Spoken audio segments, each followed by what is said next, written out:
Oui, Carmous, Saouida Carmous. Oui, salut, ça va? Bonjour, salut. Oui, en fait, depuis tout à l'heure, j'écoute, comme d'habitude, j'aime beaucoup, vraiment. Tu as bon goût. Oui, je sais. J'aime énormément. Bah, du coup, si je peux faire un petit commentaire sur la personne qui vient juste de passer en tout cas Non, sur son propos? Non, ok. non, s'il te plaît, non. Ok, bah, On essaye au maximum de parler des idées. bah justement, c'est sur l'idée que je voulais rebondir. Bah, parle sur l'idée, mais tu as dit Non, commenter pas sur la personne. Absolument pas. Bah justement, je vais rebondir sur le principe républicain, le 10e de la Convention des droits de l'homme, qui dit qu'il ne faut jamais attaquer une personne individuelle, mais sur ses idées. C'est un principe très fondamental, justement, qui est, bah, du coup, qui met en lumière le fait que ça ne sert pas à grand chose d'insulter quelqu'un, sous peine de lui causer un préjudice moral, mais son idée, si tu veux sortir dans la rue et crier partout que tu dis de la merde, c'est un droit fondamental. C'est sur ce point-là. Et c'est vrai que bah, dans la culture algérienne, comme bah, moi j'ai grandi aussi en partie là-bas, bah, c'est vrai que c'est pas un truc qu'on t'apprend quoi. Et c'est un point très très important. C'est pas parce que quelqu'un pense que quelque chose est mauvais, enfin pense quelque chose de mauvais, que ça fait forcément de lui quelqu'un de stupide, mais c'est juste qu'il porte une idée qui doit évoluer. Peut-être en bien, peut-être en pire, je sais pas. Voilà. C'était le premier point. Et bah, en gros, Jack, j'avais une question à poser. Je sais pas si tu es d'accord avec ce que je viens de dire juste avant, mais je t'écoute. bah, en ce moment, je suis en train de lire un livre sur la genèse de l'État, de Renaud Denoy, et ça m'intéresse énormément de comprendre comment les institutions, disons, supportent bien, disons, garantissent les libertés individuelles, protègent les droits civiques et surtout comment elles protègent la démocratie. Et souvent, quand j'écoutais tes lives, vu que ça fait un moment que j'écoute, tu parlais d'une démocratie tyrannique. Et je voulais justement me rapprocher de ça et Non, j'ai pas parlé d'une. une majorité J'ai dit. tyrannique, plutôt. Oui, oui. Et du coup, ma question, Pas c'est... majorité, ouais. bah, Mais bon, oui, ok, j'ai compris ce que tu veux dire. et bah, du coup, quand on regarde un petit peu le mot de près, Kratos qui veut dire pouvoir, Demos qui veut dire population, du coup, il s'appelle comment le point exactement pour dire comme quoi c'est pas une bonne démocratie, Oclocratie. C'est-à-dire oclocratie. qu'on garde cratie, ce qui veut dire pouvoir, mais là, le pouvoir, il devient oclos, qui veut dire foule. Donc le pouvoir à la foule. Il y a une différence entre le pouvoir au peuple et le pouvoir à la foule. C'est pas la même chose.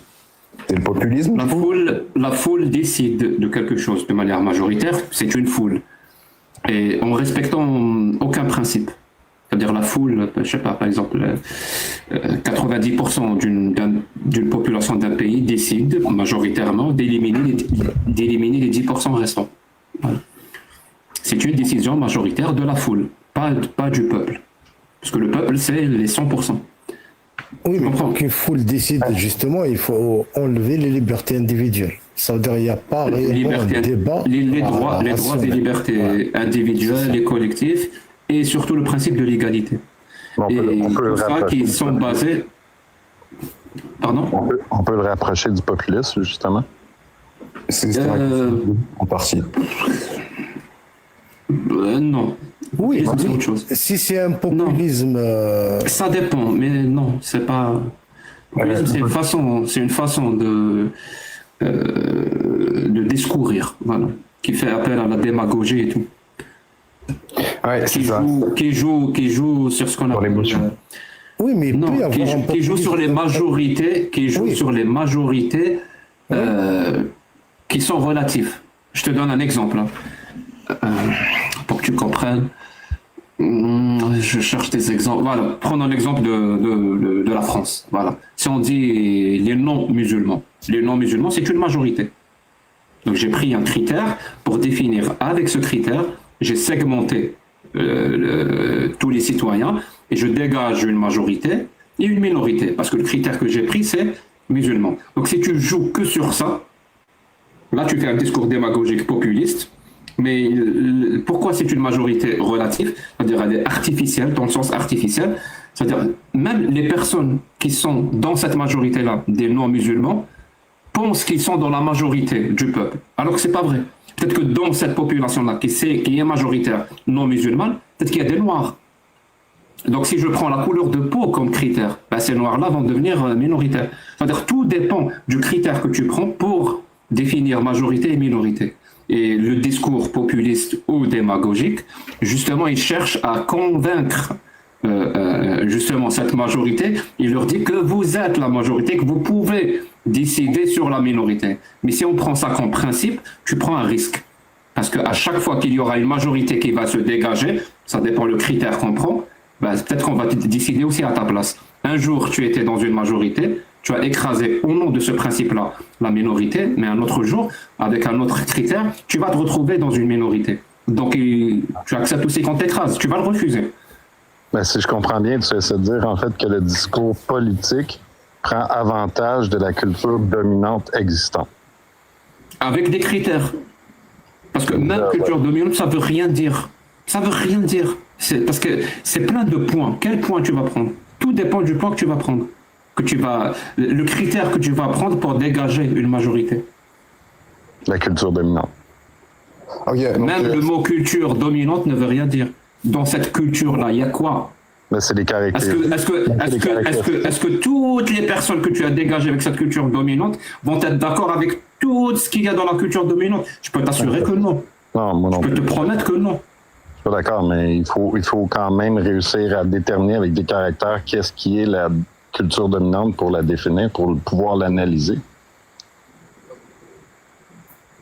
Oh ben, j'ai déjà répondu. Ouais, d'accord. Carlos? Et dans l'autre sens aussi, Jack, dans l'autre sens, par exemple, dans une dictature, tu n'as pas la liberté d'expression, mais tu as la liberté de bavardage. C'est ce qui produit le populisme. C'est-à-dire que dans l'autre sens, quand tu as une dictature, elle ne te donne pas la liberté d'expression, mais elle te donne la liberté de bavarder. Tu peux bavarder. Par contre, si tu pratiques ta liberté d'expression, notamment critiquer le pouvoir, là, tu vas en prison. C'est ce qui fait on va dire, le populisme à outrance. Vas-y, Carlos. Je vais quand même vous lire un texte, si tu me le permets. bien sûr, vas-y. Le titre, c'est « Quand la majorité devient une arme. Le populisme comme corrosion lente de la démocratie. » C'est pour répondre aux Québécois. Ce qui rend la démocratie précieuse, ce n'est pas seulement le fait que la majorité décide. C'est que cette majorité, aussi relative soit-elle, ne peut ou ne devrait jamais avoir tous les droits sur la minorité.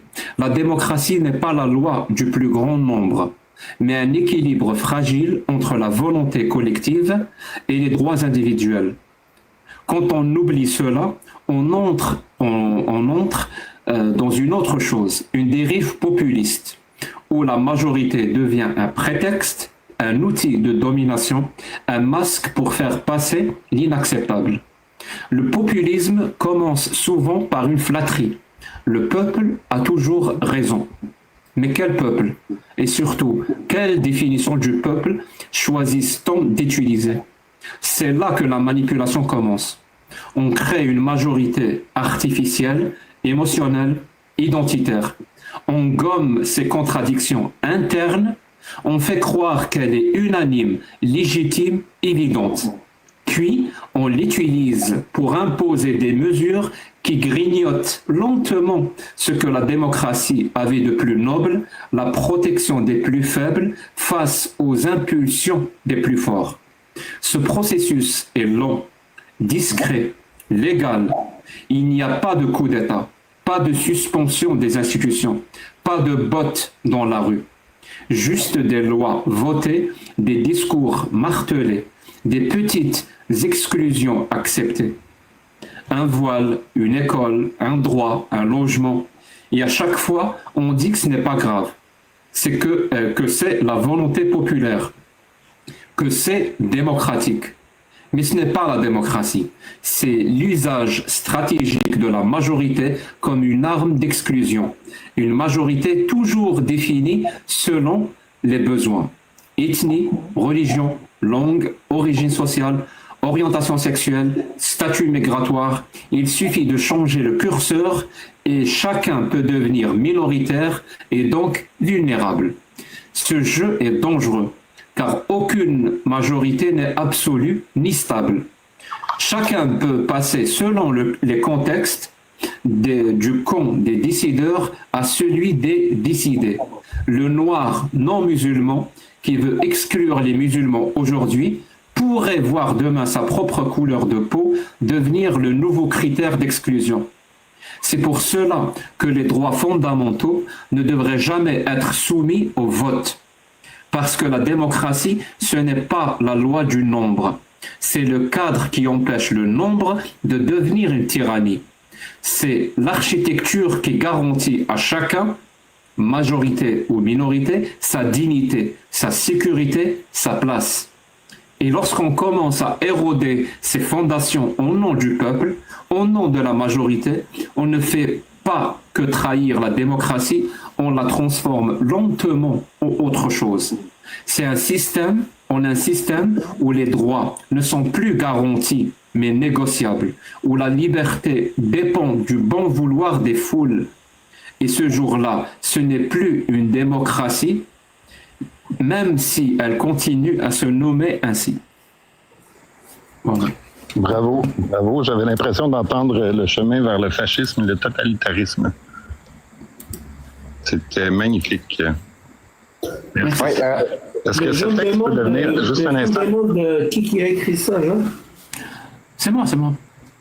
est-ce que ce texte, par exemple, peut mener vers une culture dominante? Disons, ce chemin, une fois qu'il est atteint, C'est pas grave s'il y a des gens qui parlent de culture dominante ou c'est pas pertinent, c'est tout. Le plus important, c'est de sauvegarder les droits et libertés de tout le monde. Et que ça ne soit pas conditionné justement par cette culture dominante ou par une pratique religieuse ou je ne sais quoi. Tu me fais penser à Rousseau qui disait la volonté parle lorsque la nature s'éteint, qui est une définition de la liberté de l'être humain qui différencie l'être humain de l'animal. Je sais pas si tu vois un lien. Mais pour moi, l'être humain est un animal, donc. Ok, on est en désaccord. Oui, je vois très très bien. En fait, de base, moi j'avais la définition du populisme comme l'idéologie pure du peuple qui s'oppose aux élites corrompues et que c'est le peuple qui devait... Oui, c'est comme ça qu'on joue avec c'est les leviers, voilà, c'est le mot que je cherchais. C'est les leviers qui sont utilisés, oui. Ok, mais c'est vrai que maintenant, je me rends compte plus ou moins quand tu voulais dire que c'était un système qui pouvait t'écraser, enfin tu peux écraser avec parce que t'es dans plus ou moins la foule aujourd'hui, mais le lendemain, ça peut t'écraser aussi parce que ça n'a pas trop de sens, quoi. Ok, bah c'était le point que j'avais retenu. Si tu veux, il y a aussi un qui est relié directement, mais vraiment, qui parle justement de cette notion de majorité, de minorité dans une démocratie, qui dit réflexion sur la majorité, la minorité, et la démocratie. On a souvent tendance à croire que la démocratie, c'est simplement la loi du plus grand nombre, que c'est une majorité se prononce sur une question, sa décision est forcément légitime. Mais cette vision est à la fois simpliste et dangereuse, car une démocratie qui se contente de suivre mécaniquement la majorité sans garantir les droits individuels et collectifs cesse d'être une démocratie. Elle devient une ochlocratie, ou pire encore, ce que Tocqueville appelait la tyrannie de la majorité. Mais le problème va encore plus loin.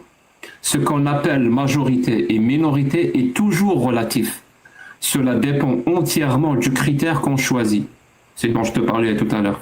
Prenons un exemple simple. En France, si l'on parle de religion, les musulmans sont une minorité. Un non-musulman pourrait alors se croyant majoritaire, se sentir légitime à décider pour cette minorité.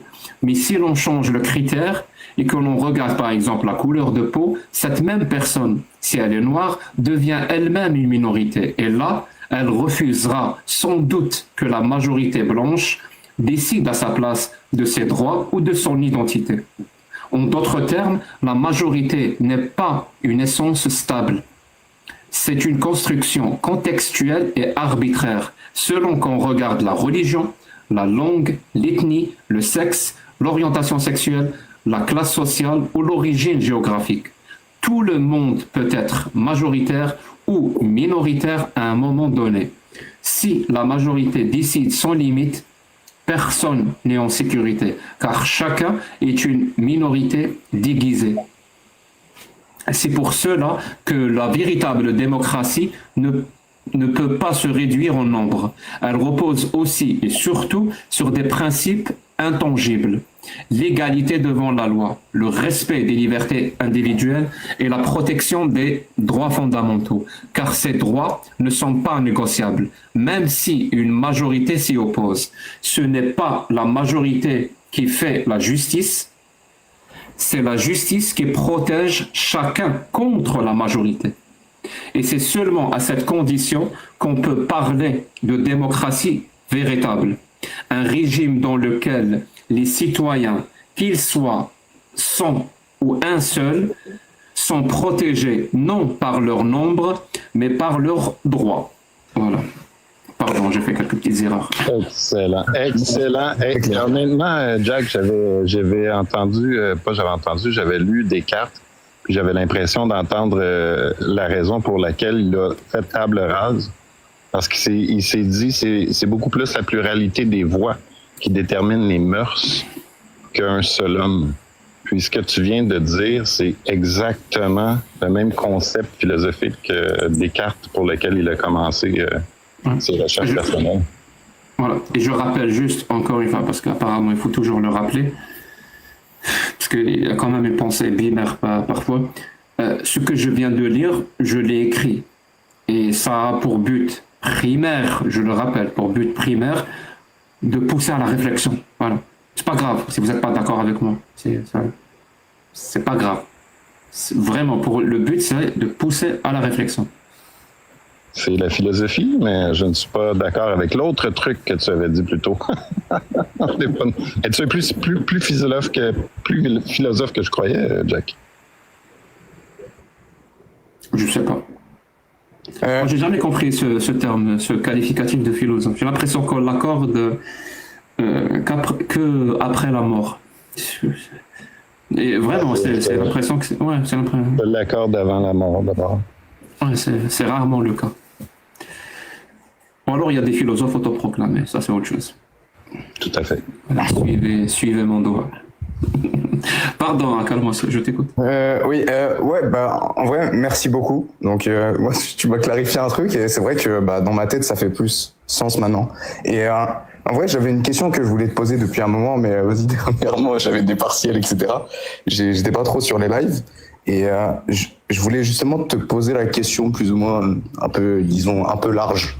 Si demain, tu avais un pouvoir législatif ou, disons, tu avais une fonction, du coup... et qui te donnait un pouvoir. C'est-à-dire, je pouvais faire ce que je veux? Oui, en Algérie. Je changerais si quoi demain en Algérie, je peux faire ce que je veux, oui. Les premiers paramètres que tu changerais, peut-être subtilement ou peut-être de manière tyrannique, je sais pas. Et pour toi, quelles sont les institutions à protéger en premier qui sont vraiment, disons, en chute libre? Je vais répondre à ta question, mais je vais quand même... je peux pas laisser passer quelque chose. Si demain, je peux décider de ce que je veux en Algérie, je vais démissionner. Parce que ça serait une dictature. Si je peux décider comme je veux, c'est déjà le cas. Il y a déjà des gens en Algérie qui peuvent décider comme ils veulent.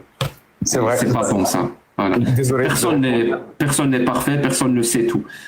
Justement, la beauté de la démocratie, c'est que personne ne peut décider comme il veut. Si ça arrive, c'est plus une démocratie. Mais j'ai compris le sens de ta question. Si tu veux, je peux la reformuler. Je chipote. Non, j'ai compris. En vrai, c'est bien de le rappeler, c'est vrai. Parce que sinon, il n'y a pas de différence et c'est un peu absurde. C'est vrai. Ce qu'on appelle... parce qu'il y a des gens quand même qui sont attirés par ça. Une sorte de dictateur éclairé. Ce qui, pour moi, c'est un oxymore. Voilà. C'est la même chose. Démocratie autoritaire, c'est un oxymore. Ça n'a pas de sens. Ça n'a pas de sens. Oui. Ouais. Mais sinon, oui, je pense que le fait de garantir les libertés, vraiment, par la loi, et surtout la liberté d'expression, qui est la mère de toutes les libertés individuelles, je le pense, mais je pense qu'elle regroupe dans son sein toutes les formes de liberté individuelle, la liberté d'expression. Et toutes les expressions possibles, hein. C'est-à-dire pas juste la parole. La parole, le fait de discourir, de s'habiller, enfin, exprimer quelque chose. Donc pour moi, le fait de garantir la liberté d'expression est une condition sine qua non. Mais ça ne suffit pas.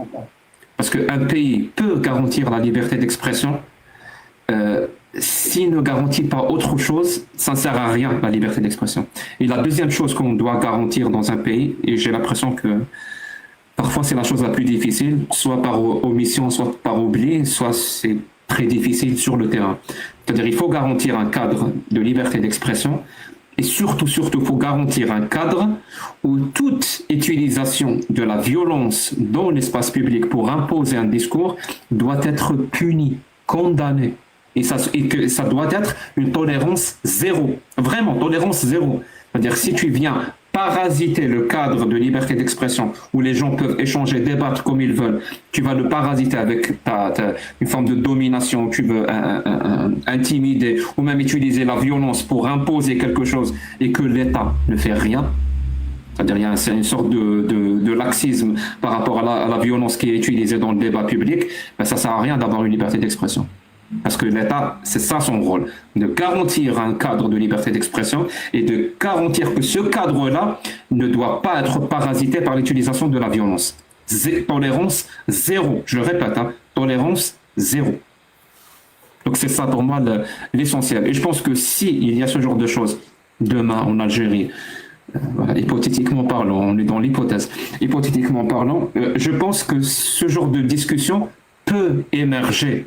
Et c'est la meilleure chose à faire pour qu'on n'y ait pas enclin à aller voir un dictateur éclairé, parce que je pense que les Algériens sont intelligents. Si le cadre existe, c'est-à-dire l'expression, liberté d'expression, et que toute forme de violence dans cet espace-là est combattue, je pense qu'il y a assez de ressources intellectuelles pour que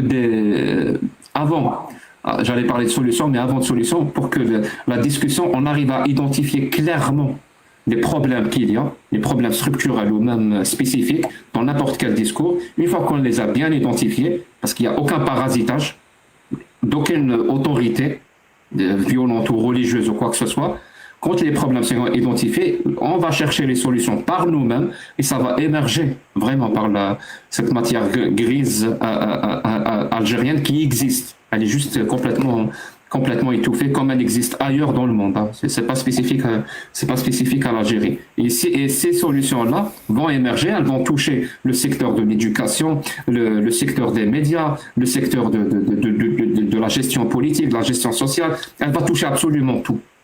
Et je pense que c'est ça qui peut permettre à améliorer les choses.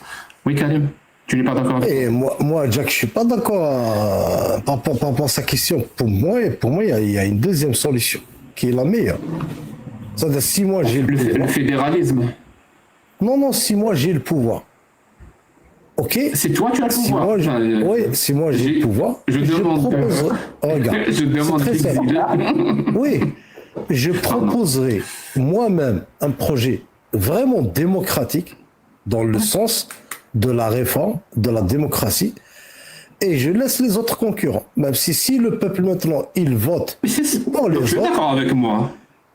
Non, je vais prendre. Mais quand tu vas proposer, tu ne vas pas l'imposer. Non. Donc tu vas là, le proposer. Je vais faire un coup d'État. En fait, tu vas l'imposer, ok. Oui, parce que là, si je propose au peuple, on va dire un projet démocratique, et malgré ça, le peuple refuse un projet démocratique, il va voter pour, je sais pas moi, un projet de dictature. Je fais le coup d'État, je reste au pouvoir, j'emprisonne les dictateurs, je fais des réformes. Donc tu t'emprisonnes toi-même. Non, je reste au pouvoir. Mais tu viens de dire j'emprisonne les dictateurs. En fait, ce que je veux te dire, quand tu as un peuple et que tu leur proposes un projet démocratique et que tu as la majorité du peuple qui ne veut pas, tu penses qui veut un projet dictatorial. Oui, j'ai compris ce que tu veux dire, mais ça marche pas. Voilà. Oui, j'ai compris parfaitement. Ça peut être tentant, ça peut même tenter des gens. Je vais faire comme au débat. Oui, j'ai compris. Le dictateur éclairé. Mais le problème, il est. Je vais t'expliquer. Une démocratie, elle doit émerger. Sinon, elle ne prend pas. Non, mais t'inquiète pas, il n'y a pas de souci. Si elle veut refaire un démocratie. Je finis pour que tu comprennes. Si elle vient de l'étranger ou si elle vient du haut, elle ne prend pas. Non, Et mais je te crois dis, qu'elle vient la de l'intérieur, démocratie, c'est des droits et libertés. Et ces droits et libertés doivent être exercés. Je suis Ils d'accord doivent avec être toi. exercés. C'est par l'exercice de ces droits qu'on apprend la démocratie et surtout qu'on prend nos responsabilités. Oui, je suis d'accord. Par exemple, c'est quand il y a la liberté d'expression que les gens vont faire très gaffe à ce qu'ils vont dire. Parce qu'il y a justement la liberté d'expression. Jacques, Ils peuvent tout dire.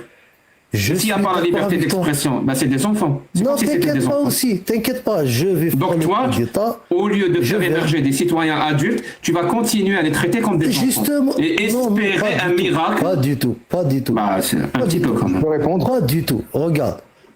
Je refais la même chose. Ça veut dire que je prends le pouvoir, je fais des réformes mieux que ce qu'ils ont proposé mes adversaires qui Mais c'est ce que toi tu penses. Tu crois que tes adversaires doucement. ne pensent pas la même Doucement. chose. Doucement. Pourquoi toi Après, tu as raison et eux ils ont regarde, tort? je fais ça pendant 3 ans. Une fois que j'ai mis mes réformes, j'ouvre aussi. Je vais ouvrir 2 ans. La liberté d'expression, tout ce que vous voulez. Je remets aussi en question mon mandat. Pareil, pour un autre projet démocratique 5 ans après. Si le peuple ne veut pas, je reste au pouvoir. En fait, c'est comme ça. Ça veut dire quoi? Ça veut dire que il faut qu'on accepte à un certain moment que tu as certains pays en fait, qui sont très loin de la démocratie. Si on prend l'exemple de la Somalie aujourd'hui. En tout cas, même s'ils sont trop loin, c'est pas avec ta solution qu'ils vont se rapprocher. Mais ils vont améliorer. En tout cas, ce Non, sera non, mieux que ils vont notre s'éloigner solution. encore plus. Hein. Mais bon, tu as dit, Je tu as pense donné pas. ton avis, j'ai donné le mien, on n'est absolument pas d'accord sur ce point, quand même. Je peux argumenter sur un point. Justement, en fait, Je vais quand même faire monter d'autres gens, si tu me permets, à Calmas. une Je vais dernière poser, question. vraiment, alors une dernière. Oui, justement, en fait, c'était par rapport à ce que tu disais, bah, du coup, pour Karim. En gros, le fait de imposer tes idées, bah, du coup, c'est un peu contradictoire parce que tu es quelque part aussi un dictateur. Et pourquoi je t'ai posé la question à toi, Jack? Oui, si mes idées sont meilleures, sont bonnes, je peux En les fait, ça imposer garantit malgré. pas. C'est pour ça qu'il dit. Tu fais exprès. Oui, mais Ouais, l'essentiel, merde, c'est Calmas, les ça. idées. Pardon. C'est les idées. Tu fais Si exprès, maintenant Calmas. mes idées, elles sont bonnes. Je En fait- vote pour toi, Karim. En fait, je vote pour j'ai une toi. question. Tout le monde pense que ses idées sont bonnes, même le dictateur, quand même. Tout le monde pense ça. C'est ça. Personne Mais- ne dit que mes idées sont mauvaises. Personne ne dit ça. En fait, si je te posais la question et que tu m'avais répondu, bah, du coup, la liberté d'expression qui pourrait justement faire émerger tous les secteurs et régler vraiment les problèmes comme il faut, pas comme ils font actuellement là en Algérie, par exemple, en disant n'importe quoi, propagande dans tous les côtés. J'avais lu un exemple d'un modèle sud-coréen dans les années 80, juste après le pouvoir militaire, la grande dictature. Il y avait un Je homme connais pas très bien. qui s'appelle Kim Dae-jong. En gros, il avait compris que pour faire émerger, disons, les principes démocratiques, etc., il devait se Attends, concentrer. répète-moi le nom, je vais le marquer quand même. Kim Dae-jong. D-A-E Jong. Comme ça se prononce? Dae-jong, je crois. Dae-jong ou Dae-jong, oui. Kim Dae-jong. Ok. Je vais chercher ça. Ouais, Je connais pas. Kim Dae-jong, justement, il disait que pour faire émerger, disons, comment dire, bah, du coup, les principes démocratiques, il fallait passer et seulement viser, comment dire, l'éducation. En gros, il s'est vraiment concentré que sur ça. Le fait de rendre une population éduquée et, comment dire, politiquement consciente, plus ou moins. C'est ce qu'il avait ciblé en premier et c'est ce qui avait donné. Ça se tient, ça se tient. Et Mais pourquoi moi, je pense la même chose. C'est juste que moi, j'ai pas envie d'imposer ça. Moi, je pense que par la discussion, ce genre de solution va émerger. J'ai dit que ça va passer par l'éducation, ça va passer par... Mais j'ai pas envie de penser que j'ai raison parce que j'ai raison. Je sais, et t'as dit un truc super important, t'as dit que je pense sincèrement qu'en Algérie, du coup, on a les ressources intellectuelles suffisantes pour justement évoquer ce phénomène-là. Oui. Ouais. Et tu sais comment je l'ai su? Dis-moi. J'espère que le Québécois ne va pas mal le prendre. C'est quand je suis arrivé au Québec. Parce que je m'attendais, en arrivant au Québec, parce que le Québec, c'est quand même un pays très développé, surtout comparé à l'Algérie, où les libertés et la dignité est garantie. Je l'ai ressenti dans ma chair, hein, que c'est garanti et tout. Donc, je m'attendais à trouver des surhommes. Tu vois le truc. Je m'attendais vraiment à avoir des êtres humains super développés, contrairement aux Algériens. Mais non, j'ai trouvé exactement la même chose que j'ai laissé derrière moi en Algérie. Les mêmes personnes, les mêmes préoccupations, les mêmes façons de penser, la même façon d'aimer. J'ai trouvé la même chose. Je me suis dit, mais finalement, il n'y a pas de différence. Pourquoi eux, ils ont pu faire ça et nous, on a échoué? Eh ben, c'est là où j'ai commencé à essayer de réfléchir, essayer d'identifier quelque part où c'est quoi réellement la différence qu'il y a eu. Ok, je pense que c'est ça. Je peux te dire c'est quoi la différence. Oui. En fait, pour Non, moi, pour moi, la différence, c'est surtout l'histoire. Voilà, l'histoire a joué un rôle. c'est pas l'histoire. En fait, c'est le pourcentage. Si. Parce que quand tu dis j'ai trouvé les Canadiens, oui, tu as trouvé les Canadiens, mais il y a un pourcentage de Canadiens qui étaient assez conscients qu'ils devaient vivre dans une démocratie. Ils ont lutté pour ça. C'est le pourcentage. Ils ont lutté pour ça. Et le même pourcentage n'a pas fait la même chose en Algérie. Oui, il n'existe pas le même. On n'a jamais arrivé à avoir plus de 5%. Tu vois. Tu peux pas savoir. Là, tu spécules, on est d'accord. Oui, mais c'est ce pourcentage-là qui est. Voilà. Mais c'est ce pourcentage-là. Tu m'excuseras, mais je vais pas faire confiance à tes chiffres. Pour le moment, je n'ai que mon ressenti. Et le ressenti que j'ai eu, c'est vraiment ça. C'est le ressenti que j'ai eu. Et ça reste que mon ressenti. Hein. Il peut être complètement biaisé. Je le comprends, mais en fait, du coup, juste pour conclure, du coup, en fait, moi, j'avais cette idée parce que je m'étais un peu renseigné en ce moment, on va dire ces derniers mois, un peu sur l'éducation, et plus précisément dans l'éducation des pays, on va dire, un peu sous-développés ou islamiques, ou disons, t'apprends ta biais islamique quand t'es petit, etc., et qu'on cravache un peu le cerveau.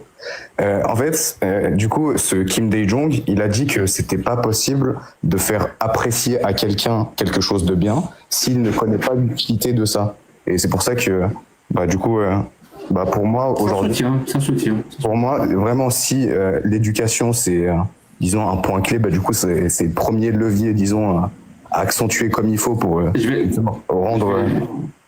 Je vais citer Mehob. Je vais citer Mehob.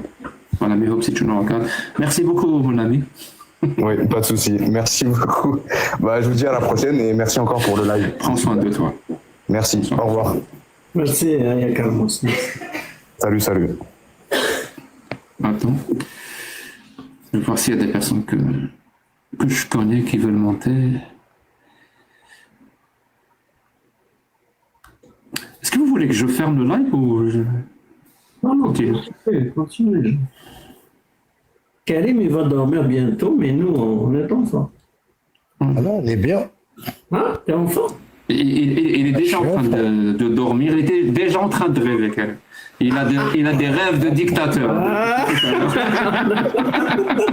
Je vote pour si j'ai le pouvoir par la dictature. oui. Mais en fait, regarde, la question elle est simple. Il a posé la question. Moi, j'ai Si j'ai le pouvoir par la dictature, donc je l'ai par la dictature. Donc déjà, on est dans une société de dictature. Les gens ils disent, je ne pas contre toi, mais je l'ai par la dictature. La dernière fois que tu as eu cette discussion-là avec Jacques, je pense que ça a mal fini. Non, ça a pas mal fini. Hein? Ce que je viens de chez Karim, et on n'est pas d'accord sur plein de choses, hein, mais il arrive à changer d'avis. J'arrive à le convaincre. Il n'est pas. Puis ce qui est le plus important, c'est qu'il n'a pas de filtre. Il te dit exactement ce qu'il pense. D'ailleurs, c'est pour ça qu'il est énervé quand, par exemple, Zio Claude publie nos échanges, parce que lui, il a ce point de vue, va le défendre jusqu'au bout sur un moment donné, mais peut-être que la semaine d'après, il a changé d'avis.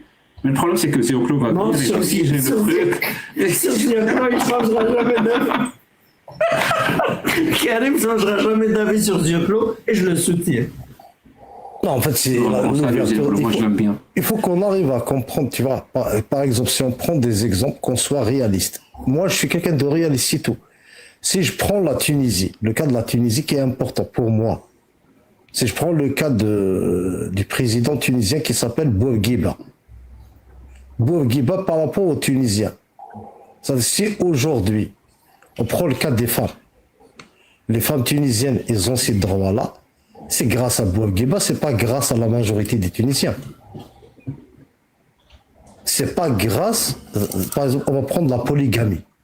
Bourguiba, il l'a interdit par la dictature. Bourguiba, c'est un dictateur. Il a interdit la polygamie en Tunisie depuis 1960.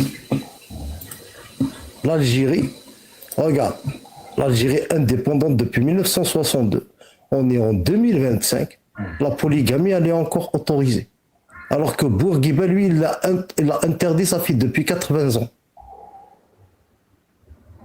Et Karim, est-ce que tu penses que le fait que Bourguiba a été au pouvoir, ça a été la seule raison pourquoi qu'on a fini par interdire ça? L'essentiel, c'était un dictateur. Regarde le nombre de droits qu'ils ont avancés grâce à un dictateur tunisien qui a donné la liberté d'expression, il a donné la liberté légale. Oui, mais ça n'a pas pris, quand même, ça n'a pas pris. Même Je pense que c'est l'essentiel, les Tunisiens. Tu sais, quand il y a eu les drapeaux noirs en Irak et en Syrie, ouais.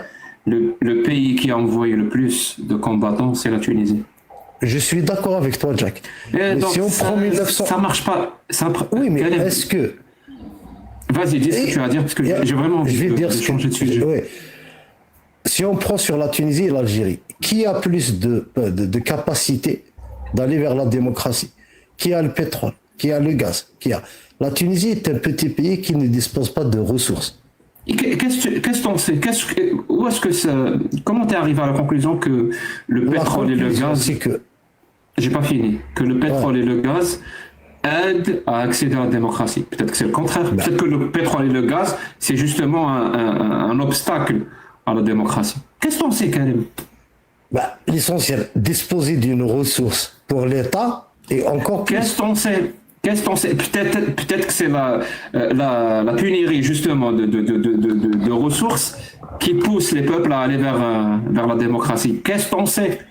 Tu sais, tu avances comme ça des prémices, comme si c'était déjà vrai. Mais tu ne sais pas, Karim. Parce que moi, j'ai plein d'exemples où il y a des pays où ça manquait de ressources et ils sont vraiment démocratiques. Et d'autres pays qui ont plein de ressources et c'est absolument pas la démocratie. Ok, donc c'est pas pertinent. Et donc le prémisse que tu as posé comme ça, déjà, il Ok, mais on va y aller dans l'autre côté. Si on donne l'exemple de l'accès...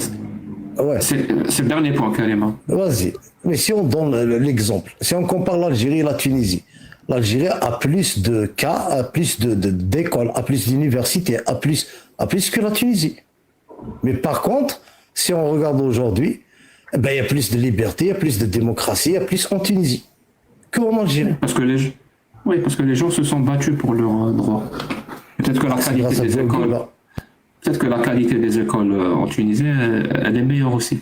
Je ne sais pas. Mais en tout cas, bonjour. Phénomène. Je ne sais pas comment ça se prononce. Dark Siders. Ok. Il est en train de ronfler. Alors, je te souhaite bonne nuit. Il dort, ouais. Oui, il y a beaucoup de gens qui demandent, mais qui dort et qui ne dort pas. Vous écrivez le chiffre 1 dans le chat, ce sera plus simple. Au moins que je sache que vous êtes actif. Et s'il n'y a personne qui demande, là...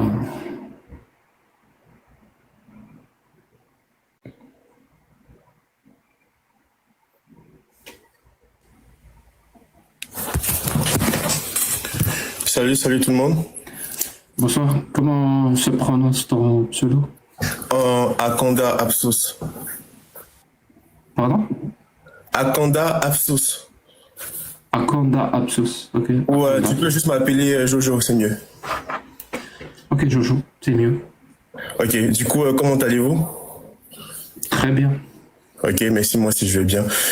Donc, moi, je suis ivoirien, je viens de la Côte d'Ivoire. Mais là, présentement, je vis aux États-Unis. Et j'ai rejoint le live et tout pour te dire merci. Tu as peur de Trump. J'ai peur de quoi? De Trump, pardon.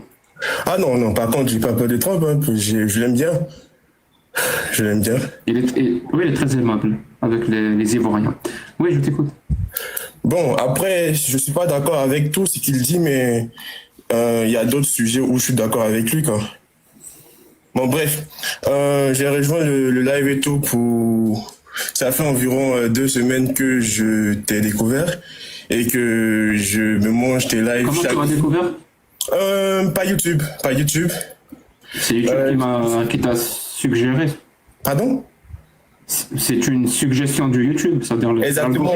Oui, c'était une suggestion de YouTube parce que je cherchais plus les débats entre religieux et athées et YouTube m'a montré une de tes vidéos. Et quand j'ai regardé, tu cherchais ça? je cherchais parce que j'ai quitté les religions il y a environ 2 ans. J'étais chrétien et j'étais très très zélé et tout. Et c'est donc il y a 2 ans j'ai quitté. T'étais un zélante? J'étais zélé, genre j'étais à fond. Oui, un fanatique. Exactement.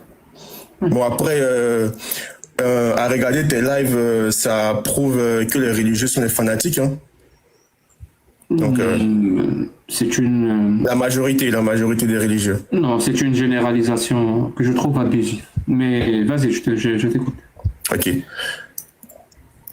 Donc, du coup, je suis tombé sur ton live et vraiment, je suis content de t'avoir trouvé à cause du travail que tu fais, le travail de conscientisation. Et j'aimerais vraiment que tes vidéos, parce que quand j'ai vu ça, j'ai commencé à partager à tous mes amis en Côte d'Ivoire, etc. Et j'aimerais vraiment que ton discours arrive à l'Afrique de l'Ouest, parce que maintenant, quand je regarde l'impact des religions... C'est déjà le cas un petit peu. C'est-à-dire que si tu veux des chiffres, je te donne des chiffres. Un petit peu, mais pas vraiment, quoi. Tu vois, mais par contre, quand je vois... Il arrive plus à l'Afrique de l'Ouest qu'au Québec, alors que je suis au Québec. C'est-à-dire 30% de mes abonnés sont de l'Afrique de l'Ouest. Subsaharienne. Ok, d'accord.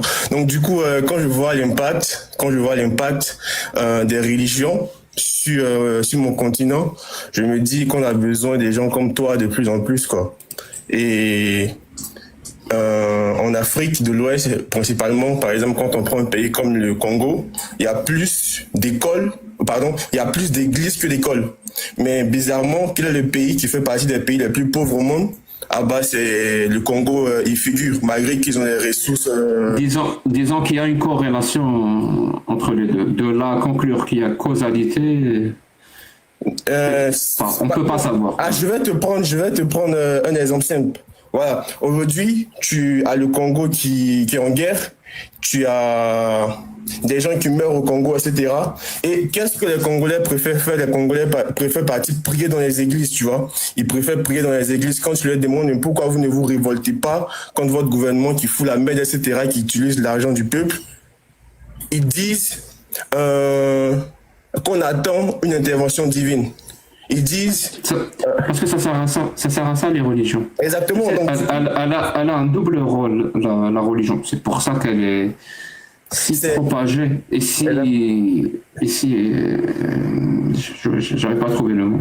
Si efficace, voilà. C'est pour ça qu'elle est si propagée et si efficace, parce qu'elle a un double rôle.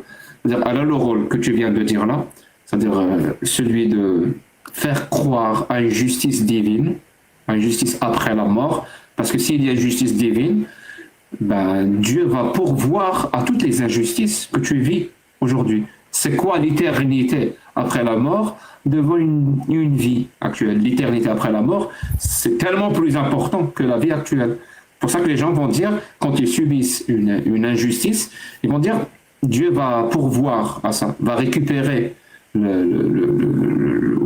on va faire payer à ce tyran-là sa tyrannie et son mépris envers la population. Et les tyrans, ils comptent sur ça, vraiment. Et j'ai dit qu'elle a un double rôle, c'est celui aussi soulevé par Karl Marx quand il dit que la religion c'est l'opium du peuple, parce que les gens comprennent pas très bien. Je me suis rendu compte qu'ils comprennent pas très bien cette phrase. En fait, c'est la population elle-même, parfois par tant de souffrance, qui finit par inventer ou créer cette religion pour moins souffrir. Tu vois le truc? Comme si c'était une béquille. C'est-à-dire, c'est ça que ça veut dire l'opium du peuple. C'est pas dans le sens on va l'endormir ou quoi. Non, elle va elle-même inventer, créer ces mécanismes-là pour se droguer, si tu veux, quelque part, parce qu'elle souffre beaucoup. C'est pour ça que c'est utilisé par les tyrans, parce que ça fait endormir le peuple qui ne va pas se révolter, parce qu'une population où une majorité de personnes est athée, par exemple, elle ne croit pas à l'au-delà, elle sait qu'elle n'a qu'une seule vie, elle sait que si elle est méprisée dans ses droits aujourd'hui, une fois qu'elle va mourir, c'est fini. C'est la belle victoire que tu vas avoir, tu vas pas l'avoir. Cette population-là, elle est plus susceptible de se révolter contre quelqu'un qui essaie de l'écraser. Contre une population qui va dire, chez nous en Algérie par exemple, on a une phrase qui se répète tout le temps, c'est Dieu qui va récupérer mes droits quelque part, ou c'est Dieu qui va se venger. C'est Dieu, mais si tu fais rien, Dieu n'existe pas.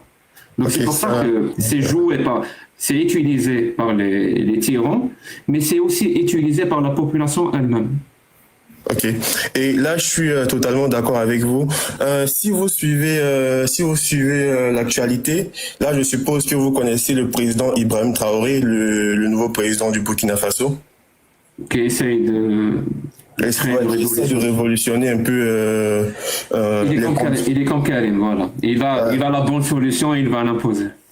Et du coup, qu'est-ce que vous pensez de ça? C'est-à-dire venant d'un président africain, d'un pays noir africain, en connaissant de cause de tout ce qu'on a subi, etc. Est-ce que vous pensez? Moi, je pense que c'est pas la bonne solution, parce que le peuple n'est toujours pas, ne participe toujours pas à sa propre révolution, à sa propre émancipation. C'est-à-dire, la différence entre une dictature et une démocratie, c'est que dans une dictature, et ça, pour comprendre ça, il faut vraiment lire Bakounine.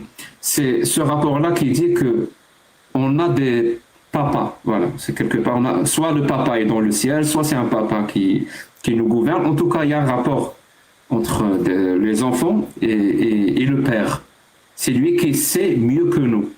C'est comme ça qu'on commence à reconnaître quelque part des dictatures. Alors que dans une démocratie, il n'y a pas de papa. Celui qui nous gouverne n'est pas notre papa. Il n'y a pas ce genre de rapport.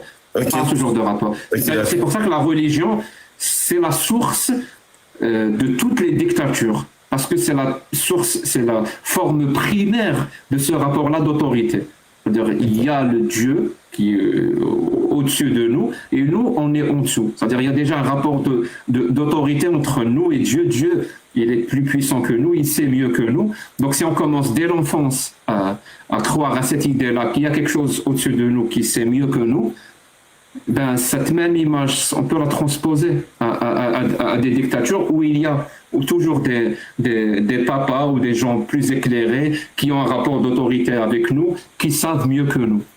Donc moi je pense que une démocratie ne peut pas, par définition, émerger d'une dictature. Ça n'a pas de sens. Si tu changes une dictature pour une autre dictature en espérant avoir une démocratie au final, voilà, tu répètes la même expérience en espérant d'autres résultats.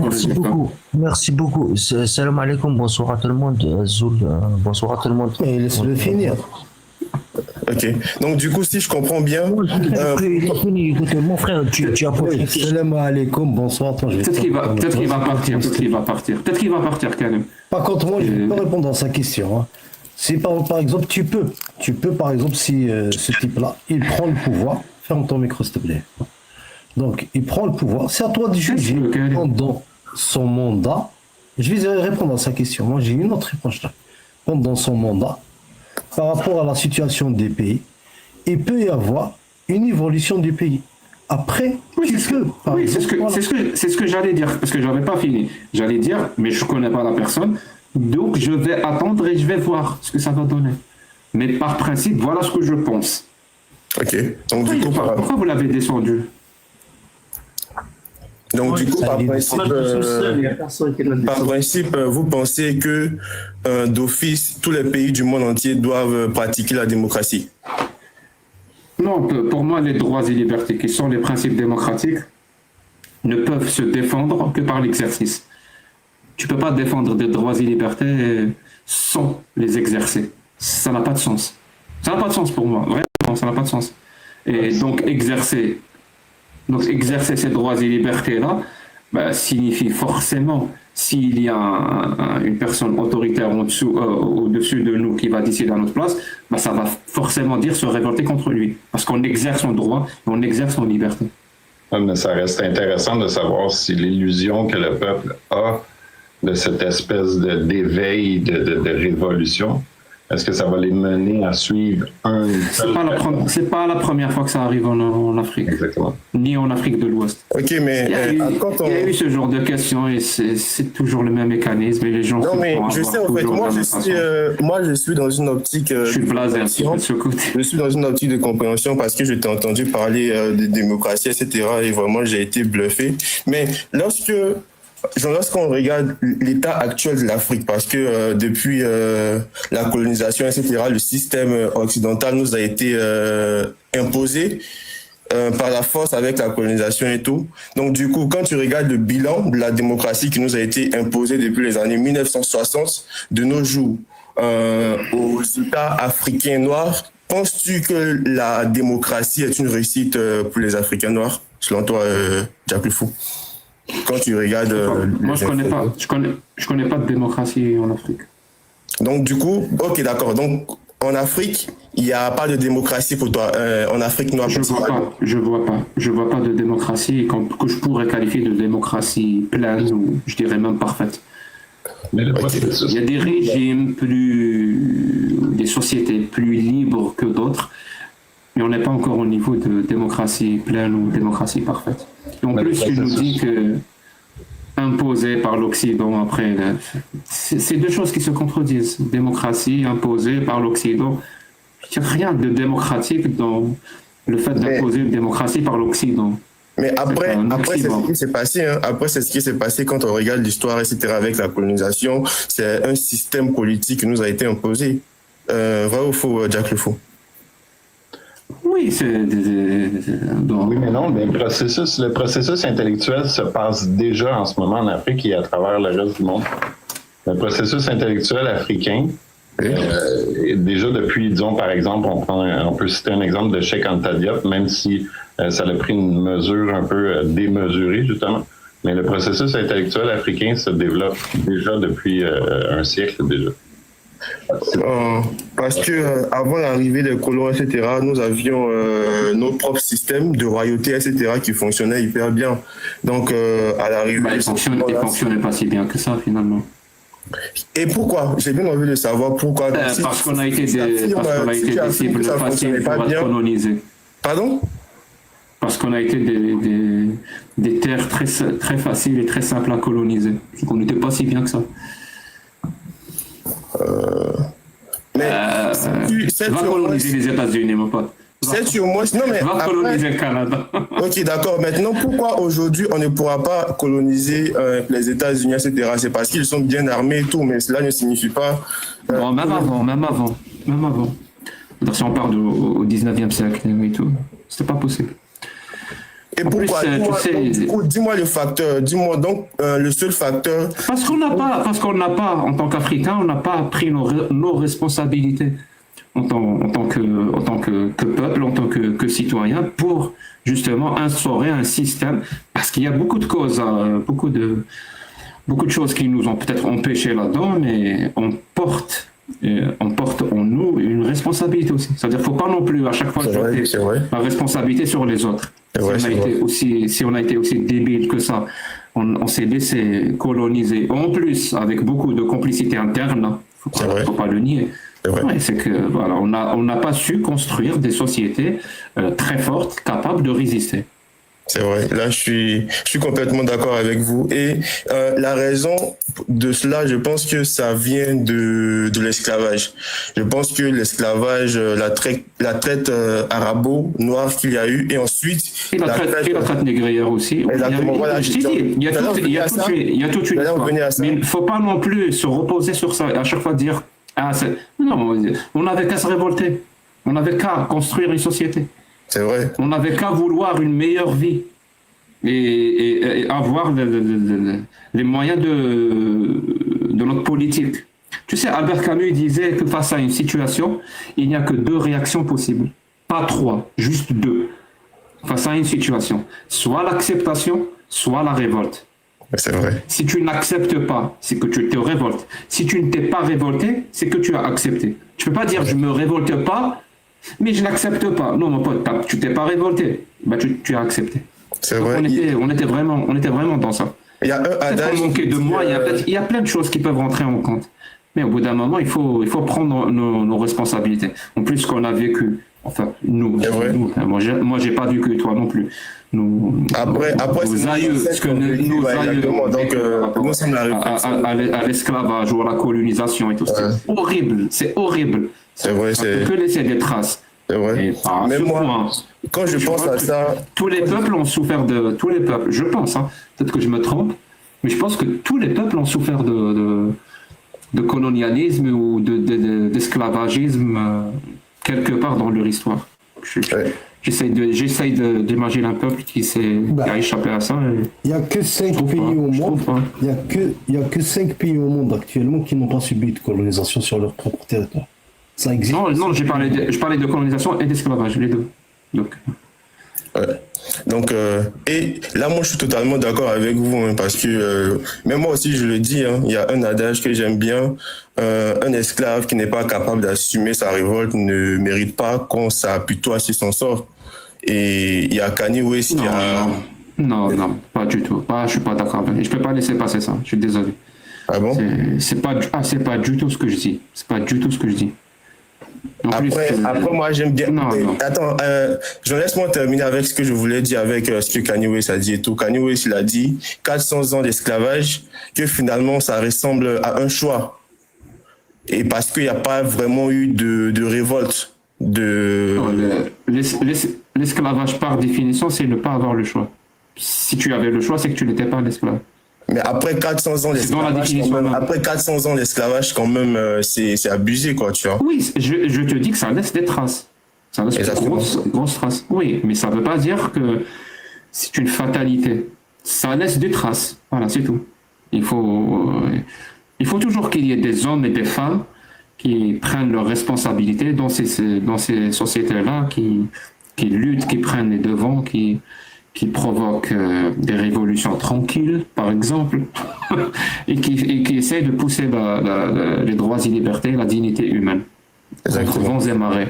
Oui, et il faut savoir les soutenir, il faut savoir... Ok. Maintenant, en tant qu'observateur du monde, etc., vous, Jack le Fou, pensez-vous qu'il y a un espoir, tandis dans un futur proche, l'Afrique pourra vraiment se libérer du néocolonialisme qu'elle subit présentement et vraiment être indépendant? Aucune idée.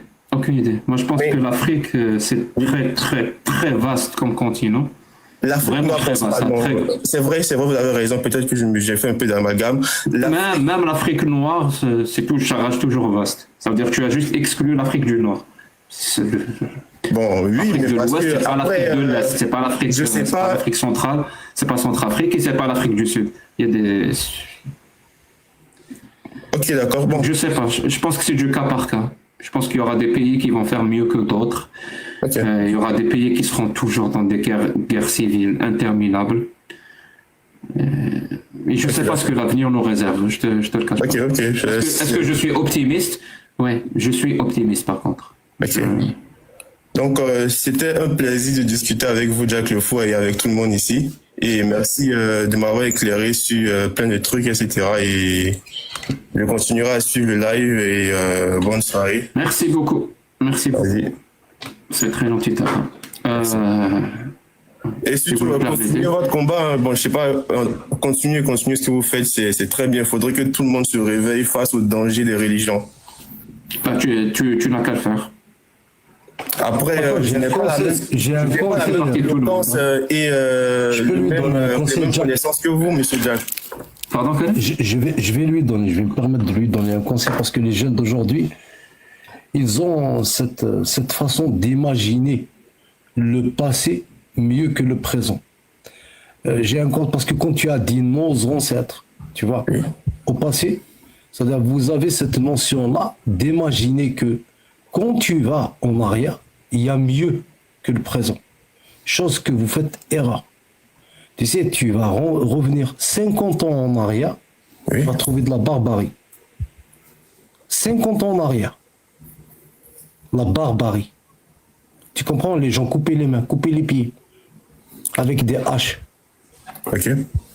Donc, votre façon de faire l'inverse. C'est-à-dire, vous pensez que votre passé Je l'ai pas entendu faire ça clairement, je l'ai pas entendu. Si, ils ont ce truc-là. Ils ont, mais moi, je sais pas, faut pas me mettre à dos ce que j'ai pas fait parce que d'autres personnes l'ont fait, monsieur. Non, mais c'est présent. C'est présent, même en Occident, même ça commence à être présent chez beaucoup de gens, à imaginer que dans le passé, ils étaient mieux. Mais après, si dans le passé, nous étions mieux, il n'y a rien de le dire. Hein, ça s'appelle une nostalgie, tout simplement. On pense toujours que c'était mieux avant. Il y a des gens qui ont construit leur programme politique sur le « c'était mieux avant ». Mais après si c'était mieux avant... J'aime bien ce que Karim a dit, les jeunes aujourd'hui et tout. Parce qu'il y a aussi une parole, je crois que c'est ça, je sais plus. Aristote, je crois que c'est Aristote, qui disait justement que c'était mieux avant et que les jeunes d'aujourd'hui n'arrivent pas à réfléchir. C'est-à-dire, ça a toujours été le cas, ce genre de discours. Mais après, bon, ok, d'accord, pas de problème. Et donc, c'était tout pour moi. Karim, j'ai pas vraiment compris là où tu voulais en venir, mais... Si tu peux le follow. Mais je vais lui expliquer. C'est quand tu as dit que nos ancêtres avaient un système politique, genre bien, c'était bien. Non, c'était un système politique qui était des castes, des systèmes de castes. Il n'a pas dit ça, Karim. Là, je vais te couper la parole. Il n'a pas dit ça. Il a posé la question. Il a dit, est-ce que après, quand il y a eu l'indépendance et que les Occidentaux nous ont imposé la démocratie, est-ce que c'était quelque chose de bien? Est-ce que c'était un système bien? C'est ça qu'il a dit. Il n'a pas dit que c'était bien. Ça peut sous-entendre une espèce d'espoir qu'il y avait mieux avant aussi.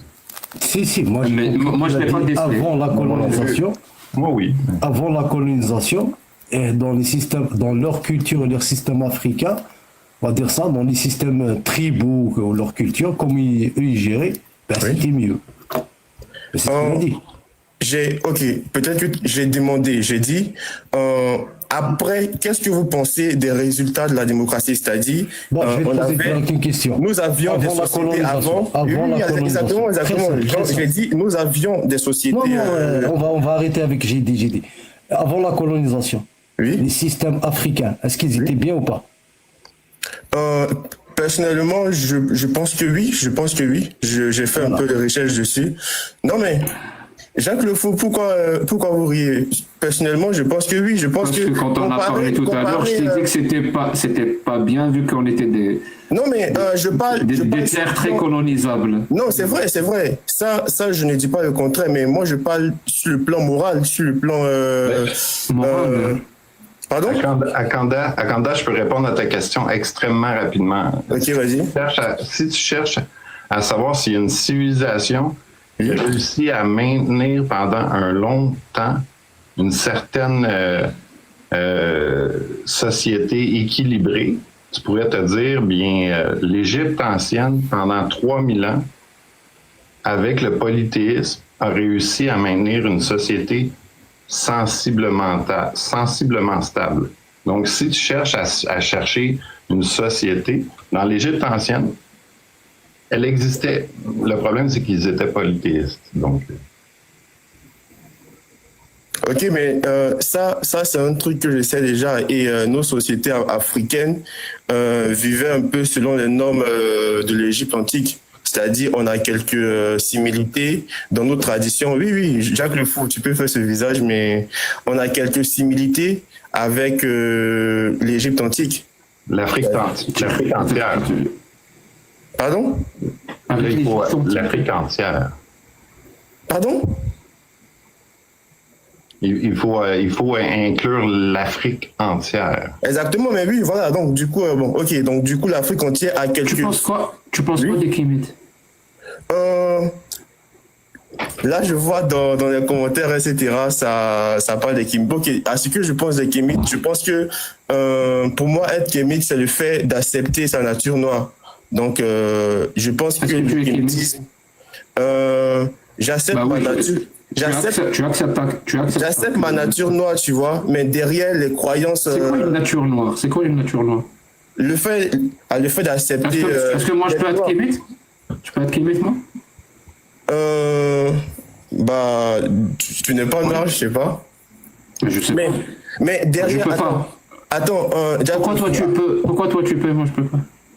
Jack le fou, faudrait que je clarifie les choses rapidement, ok? Sur le volet spirituel du kémétisme, etc., avec les croyances de l'Égypte antique, les dieux et tout, moi personnellement, je reste sceptique face à ça, hein, parce que je suis un peu comme toi, je ne crois pas à l'existence d'un dieu. Hein? Avant, je le faisais, mais après, j'ai vraiment fait mes recherches au niveau des théories, de l'existence, etc. Est-ce que je suis africain? Bah, si tu es né en Afrique, etc., je suppose que tu es africain. Je veux pas. Je suis algérien. Ouais, tu es africain. De base, les Algériens se considèrent pas en tant qu'Africain. Pardon? Donc, en tant qu'Africain, je peux être kémite? Je ne sais pas, sincèrement. Je ne vais pas dire. Ouais, je ne vais pas affirmer quelque chose que je ne sais pas, sincèrement. Après. Tu m'exclus à cause de ma couleur de peau? Ouais, puisque le kémitisme de base, c'est le fait d'accepter sa nature noire. Donc, si derrière tu n'es pas noir. C'est très intolérant, c'est très intolérant comme mouvement. C'est très intolérant comme mouvement. C'est très sectaire, je trouve. Bah, peut-être, je n'en sais rien, mais derrière, je ne suis pas aussi un fervent adepte de ça, quoi, tu vois. Moi, je me base sur la définition, c'est le fait de s'accepter en tant que noir. Et moi, derrière, je m'accepte en tant que noir. Donc, sur cette même base, je m'identifie comme kémite. Je vais te dire direct. Je vais te dire direct, et okay. Ça sera vraiment le mot de la fin. Ok, d'accord. Tant qu'il y a ce genre de discussion, de s'accepter en tant que noir en Afrique, l'Afrique ne va pas avancer. Elle restera toujours dans la mer. Et pourquoi? On va laisser les autres avancer et nous, on va commencer à s'accepter en tant que noir, en tant qu'amazir, en tant qu'arabe, en tant que je sais pas quoi. Et on oublie de s'accepter en tant que citoyen. Tout simplement. On va laisser les autres s'accepter en tant que citoyens. Nous, on va continuer à s'accepter en tant que, je sais pas, en fait, pour moi, Jack, en tant que quelqu'un qui saute sur un seul pied, ou oui. je sais pas quoi. C'est juste une autre moi, ça me fatigue, ça, carrément. Oui, justement, Jack. Mon optimisme, il disparaît. Oui, tu sais, cette histoire-là, c'est juste une autre méthode de refuser la connaissance. C'est juste la modernité, je dirais la modernité. Donc, du coup, le fait de s'accepter en tant que noir, c'est-à-dire, vu tout ce que les noirs subissent aujourd'hui dans le monde entier, c'est-à-dire le fait de s'accepter. C'est encore une continuité de la finiantisme intellectuel. La finiantisme, donc du coup, si je comprends bien le fait de s'accepter. Pour justifier, en fait, la continuité. Et de quoi, t'es pas africain, tu restes. Pour justifier la continuité dans le finiantisme intellectuel, c'est-à-dire de la connaissance. Je vais dire que l'autre, il est mauvais parce que lui, il a la connaissance. Et je refuserai. Mais là, présentement, c'est comme l'islamophobie. Personne n'est mauvais, monsieur. C'est comme l'islamophobie. Pour justifier. C'est pour justifier, pour rester dans l'islam.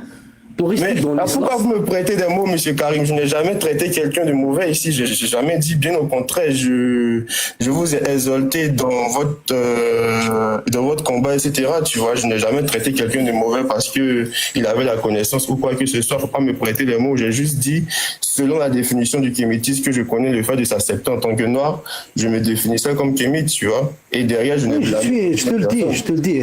Continue dans ce sentiment-là identitaire. Avec une identité justement majoritaire, soi-disant. Et on va pas parler tous les deux pour la deuxième phase. Tout à l'heure, je parlais déjà, tu m'as coupé. Pour justifier justement, par rapport à la majorité en Afrique, vous vous sentez bien parce que vous êtes majoritaire. Et c'est pas ça. Au lieu d'aller chercher la qualité, ça y est, vous êtes majorité en tant que Noirs en Afrique. On est d'accord avec vous. Mais c'est bon. Ramenez la qualité de la connaissance. Mais à défaut de ça, on se réfugie dans la majorité. C'est comme si le fait qu'on est majoritaire, c'est bon. C'est bon. Ah, ça va venir, la solution, elle va venir. Mais non. Tu comprends ce que je veux dire ou pas? C'est-à-dire, on se réfugie. C'est comme le musulman qui va te dire, l'islam, il est vrai parce qu'il y a 2 milliards de musulmans sur Terre. C'est la même chose ici. Ah, je peux parler? Mais en fait, moi, je ne vois pas du tout le rapport.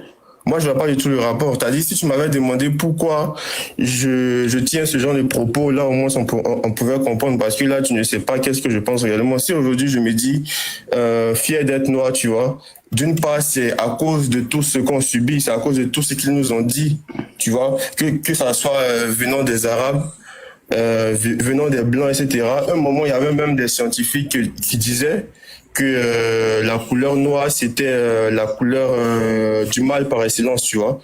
C'est-à-dire, il y a des études scientifiques qui ont vraiment downgrade, c'est-à-dire qui nous ont mis, nous les Noirs, au plus bas de l'échelle, en fait.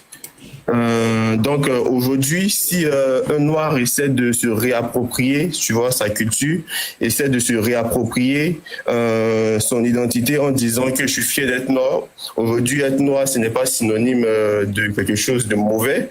Je ne trouve pas du mal à ça. Je ne trouve pas ça en tant que manque de connaissance. Derrière. Et le blanc, est-ce qu'il est fier d'être blanc? Mais derrière le blanc, il n'a pas subi. Réponds. Il a subi, monsieur. Derrière le blanc. Derrière le blanc. Oui. Est-ce que Gaël, tu as reçu mon message ou pas? Pardon? j'ai pas reçu. J'ai pas reçu. Juste une question. Quand le blanc, il est fier d'être blanc, est-ce que c'est du racisme? Est-ce que c'est du racisme? Non, c'est pas du tout du racisme. Il est fier de ce qu'il est. Ok, merci. De la même manière aussi que le noir, il est fier d'être ce qu'il est, tu vois. Et derrière, si je le dis, c'est à cause de. Si je le dis, c'est à cause de tout ce que nous avons subi. C'est-à-dire, même aujourd'hui, on continue à associer la couleur noire comme une couleur de la malchance, etc. Tu vois. Donc, derrière, si les noirs se disent je suis fier d'être noir, j'accepte ce que je suis, etc. Derrière, ce n'est pas fait une preuve de manque de connaissance ou je sais pas, M. Karim. Si tu veux, mon pote, moi j'ai un principe dans la vie. Je ne suis fier que de ce que j'ai fait. Si un truc que je n'ai pas fait, ça n'a aucun sens de dire que je suis fier de ça. Voilà. J'ai rien fait pour être un homme, c'est pas, voilà, c'est juste du hasard. J'ai rien fait pour être algérien, j'ai rien fait pour être kabyle, j'ai rien, voilà. Ça n'a aucun sens pour moi de dire je suis fier d'être un homme, ou je suis fier d'être kabyle, ou je suis fier. Non, par contre, quelque chose que j'ai fait, je peux être fier de ça. Parce que c'est vrai. Ou alors je le regrette. Ok, donc du coup, je suis d'accord avec vous. Et bon, je sais pas ce que tu as fait pour devenir noir. Non, bah, du coup, bon, d'une part aussi, je suis d'accord avec vous, monsieur, et vraiment, comme je l'ai dit, je vous exhorte de votre combat, continuez ainsi, et je serai toujours là pour vous supporter. C'est très gentil de ta part. Et bonne nuit à vous, les gars. Vas-y, vous pouvez me retirer parce que. Et prends soin de toi. Merci beaucoup, monsieur. Oui, merci. Et fais attention à train, quoi. Vous pouvez me retirer parce que là, je suis pas trop. Il n'y a pas de souci, Ciao. Ok. Voilà. Merci beaucoup. Je crois qu'on est arrivé à la fin du live, donc je vais laisser la parole à Amazing. Je crois qu'il veut vous parler de sa chaîne YouTube, et après ça sera le Québécois, on finira par Canyon. Et je vais pas fermer directement. Hein. Je vais aller. On va basculer, on va suivre sur YouTube aussi. Donc, oui, je vais quelques minutes sur YouTube aussi. Ok, merci beaucoup Jacques pour ton retour. Ça fait toujours un plaisir que tu nous fasses des lives comme ça, surtout moi et les Québécois avec le décalage horaire. On est sur la coche, hein, les Québécois. Donc, je vous dirais, je me suis absenté, je m'excuse vraiment. Je me suis absenté c'est vraiment par rapport à mon travail il fallait que je fasse beaucoup d'heures. Donc, je vais revenir bientôt avec mes lives, bien sûr. L'islam sunnite est un danger pour le Québec, ça va le rester. Donc, je vous donne rendez-vous là, d'ici une semaine. Je vais reprendre mes lives. Et bien sûr, abonnez-vous à ma chaîne YouTube. Je suis rendu à 10 200 abonnés. Merci beaucoup aux gens qui nous soutiennent et qui se sont abonnés à cette chaîne-là. Puis on compte beaucoup sur vous aussi parce que sans vous, en fait, le combat qu'on fait, il n'aura aucun sens. Donc, je vous demanderai d'aller voir Amazing Québec en un mot. Abonnez-vous. Puis merci encore, Jacques, pour le live. C'était vraiment excellent. Plaisir de te revoir. Merci, Amazing. Québécois, tu as un mot Oui, j'inviterais tes auditeurs à explorer la pensée critique entre simplicité et complexité. Et aussi, j'ajouterais que j'aimerais revenir un jour en discussion avec toi à propos de ce que Rousseau, et dans la philosophie de Kant, qui prenait ça de Rousseau, que l'anthropologie de l'animal et de l'être humain, de ce que on n'était pas d'accord tout à l'heure, c'est que la liberté d'expression, la liberté de l'être humain, qui différencie l'homme et l'être humain de l'animal, c'est que la liberté parle lorsque la nature s'éteint, cesse de parler. Donc, réflexion entre simplicité et complexité. Bonne fin de soirée. Et je vous invite sur YouTube, suivez Jack Le Fou. Merci beaucoup, Québécois. Prends soin de toi.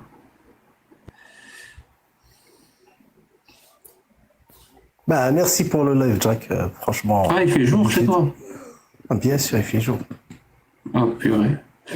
Comme d'habitude. Bon, j'essaie des fois de ramener un peu de contradiction, tu vois. Pour que ça soit pas monotone. Je pense que tu sais pourquoi. J'essaie de ramener un tout petit peu de contradiction comme d'habitude pour animer le live, un peu le live, voilà. Merci. Karim. Merci beaucoup. Merci beaucoup, Karim. Reste avec moi. Parce que si tu parles, mon son va devenir mauvais. Donc, merci beaucoup. Je suis très heureux vraiment, je suis très heureux de refaire des lives sur YouTube, sur TikTok et même sur YouTube. Je vais revenir. Ça va de plus en plus fréquent. Je pense que j'ai pris assez de temps pour me ressourcer, pour faire mon introspection, pour réfléchir, pour revoir tout ça et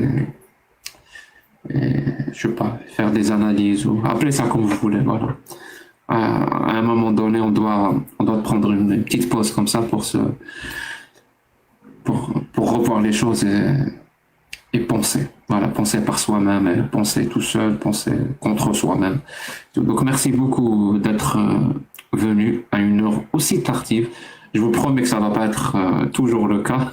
Quoique même si aujourd'hui c'était un petit peu fait exprès, parce que j'ai quand même envie d'augmenter ma visibilité au Québec. Et je pense que voilà, quand je commence un peu tard par rapport à l'Europe, il y a plus de Québécois dans le live. Donc voilà. J'espère que vous comprenez ça. C'est pas contre vous. Moi, je pense que je vais ouvrir un live peut-être demain ou après-demain, si tout va bien. Hop, 2 secondes. Ouais. Donc, je pense que je vais ouvrir des lives cette semaine à plusieurs reprises, toujours sur TikTok, et je vais rediffuser ça sur la chaîne YouTube de Jack Le Fou. D'ici là, juste prenez soin de vous, prenez soin les uns des autres, prenez soin de vos proches. Voilà, que vous soyez, ou qu'ils soient athées, chrétiens, bouddhistes, musulmans, juifs, immigrés, sans papier, on s'en fout. Voilà, on est tous des êtres humains. Prenez soin les uns des autres. Et comme disait Spock, je vous souhaite longue vie et prospérité. Voilà. Je vais basculer sur YouTube. Merci. 1 hour later. Hop. Est-ce que c'est bon maintenant? J'espère que c'est mieux. Parce que je peux pas faire mieux que ça. Donc, est-ce que vous m'avez entendu tout à l'heure ou pas? Parce que je recommence alors, parce que j'ai quand même remercié des gens. Donc, merci beaucoup, monsieur, qui a un nom très bizarre, Winhomark, je sais pas quoi. Merci beaucoup. Merci beaucoup, Robert, et merci beaucoup, Marlene. Voilà, merci pour votre soutien. J'ai juste dit merci, ouais. Peut-être que le son était vraiment pourri tout à l'heure. Est-ce que je vous ai manqué? Parce que moi, vous m'avez manqué. Cette disposition-là des écrans et tout, ça va. D'ailleurs, c'est tout à l'heure, en lançant le live, où j'ai compris que ça faisait longtemps parce que je savais pas quoi faire. Non, mais sérieux, je vous promets que je voulais lancer un live et je savais pas quoi faire. J'ai complètement oublié ce qu'il fallait faire, quel logiciel, quel paramètre. J'avais complètement oublié la procédure, ou je sais pas comment appeler ça. J'ai dû me rappeler. Donc je pense que ouais, ça devenait indécent. Je suis d'accord. Mais je vais me faire pardonner. Voilà. Pour ce mois de juin, je vous promets que je vais vous inonder. C'est une promesse, hein, et ou menace. Voyez ça quand vous voulez. Je vais vous inonder de contenu et de contenu en direct comme ça. Voilà. Je vais essayer de le faire le maximum possible. J'ai quelques trucs à faire IRL, mais normalement, je me suis dégagé assez de temps. Donc, je vais être en contact. Je pense que vous allez en avoir marre de moi. Vous allez finir par me dire, ah, purée, encore Jack. Encore un live de Jack. Enfin, j'espère. J'espère qu'on va arriver à ce point. Donc, merci, amazing. Je t'ai vu dans le chat. Ne dis pas jamais, Romy. Ça va finir par arriver. Le monsieur dont j'ai écorché le nom, je suis désolé. Que penses-tu des athées qui se reconvertissent à l'islam juste par mode, et que leur dire par mode? Tu veux dire qu'ils ne le croient pas vraiment et se disent musulmans? J'en connais pas. Je te le cache pas que j'en connais pas. En tout cas, toute personne qui se convertit à une religion, ou toute personne qui sort d'une religion, c'est-à-dire qui est apostasie, j'espère que c'est ce qu'elle pense vraiment. Voilà. J'espère qu'aucune personne qui se convertit ou qui sort d'une religion n'est forcée de le faire. Voilà. N'est forcé de le faire, ou n'est forcé de faire semblant de s'être converti à une religion, ou de s'être apostasié d'une religion. Moi, c'est ça qui me fait peur. Les gens qui annoncent comme ça, s'être converti, qui s'annoncent avoir apostasié, j'espère qu'aucun d'eux n'a été forcé quelque part à faire ça. J'aime pas trop ça. Happy, merci beaucoup. Tu nous manques. Ouais, c'est réciproque, Happy. Vraiment, c'est réciproque. Je peux même pas savoir à quel point.